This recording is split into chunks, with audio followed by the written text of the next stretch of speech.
আসসালামু আলাইকুম। অ্যাডভোকেট বিডির পক্ষ থেকে আমি মোহাম্মদ ওয়াহিদুজ্জামান আপনাদের সবাইকে শুভেচ্ছা ও অভিনন্দন জানাচ্ছি। দেশ এবং দেশের বাইরে, গ্রাম অথবা শহরে যে যেখানে আছেন সবাইকে মোবারকবাদ। আজ একটা বিষয় উপস্থাপন করতে যাচ্ছি, সেটা হলো অনেকেই প্রশ্ন করেন আমি আমার ভিডিওতে অ্যাডভোকেট বিডি নামে যে শব্দটি উচ্চারণ করি, অ্যাডভোকেট বিডি কী এবং আমি কেন অ্যাডভোকেট বিডির রেফারেন্স দিয়ে কথা বলি। বিষয়টি পরিষ্কার করার জন্য আপনাদের সামনে হাজির হয়েছি ছোট্ট একটা ভিডিওর মাধ্যমে। আশা করি যে যেখানে আছেন মনোযোগ দিয়ে শুনবেন এবং জানবেন, এবং সেই সাথে যুক্ত থাকবেন অ্যাডভোকেট বিডিতে এবং আমার পেজ ফলো করে লাইক কমেন্ট শেয়ার করে আমার সাথে যুক্ত থাকবেন এবং আইনগত যে কোনো পরামর্শের জন্য আপনার প্রশ্ন অ্যাডভোকেট বিডি তথা হোয়াটসঅ্যাপে লিখলে আমি তা জবাব দিয়ে থাকবো ইনশাল্লাহ। আর একটা বিষয় বলতে চাই, যেটা হলো অ্যাডভোকেট বিডি সম্পর্কে যে কথাটি আমি প্রথমে বলেছি। অ্যাডভোকেট বিডি মূলত আমার দীর্ঘদিনের একটি ফেসবুক গ্রুপ, যেখানে আপনি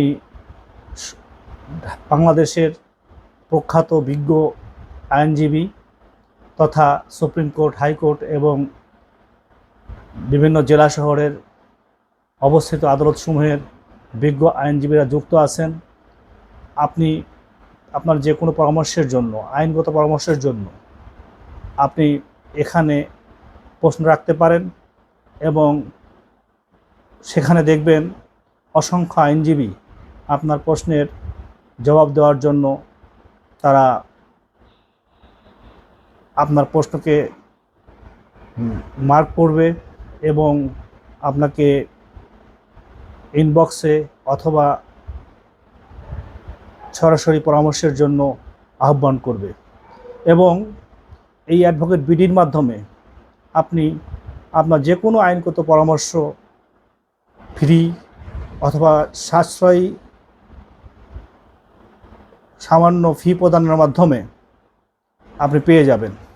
আরেকটি বিষয়, অ্যাডভোকেট বিডি মাধ্যমে আপনি আপনার আইনগত পরামর্শের পাশাপাশি আপনার যে কোনো মামলা মোকদ্দমা ও অভিযোগের সুনির্দিষ্টভাবে এবং যথাযথ আইনগত প্রক্রিয়ায় সমাধানের জন্য একজন যোগ্য আইনজীবীকেও এখানে সন্ধান করতে পারবেন।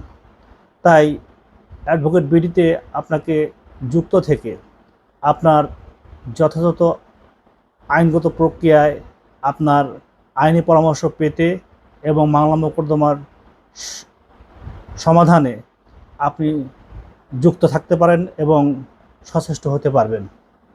আমি সবসময় চেষ্টা করি সঠিক তথ্য তুলে ধরে আপনাদেরকে সঠিক একটি আইনগত প্রক্রিয়ায় সমাধান দিতে।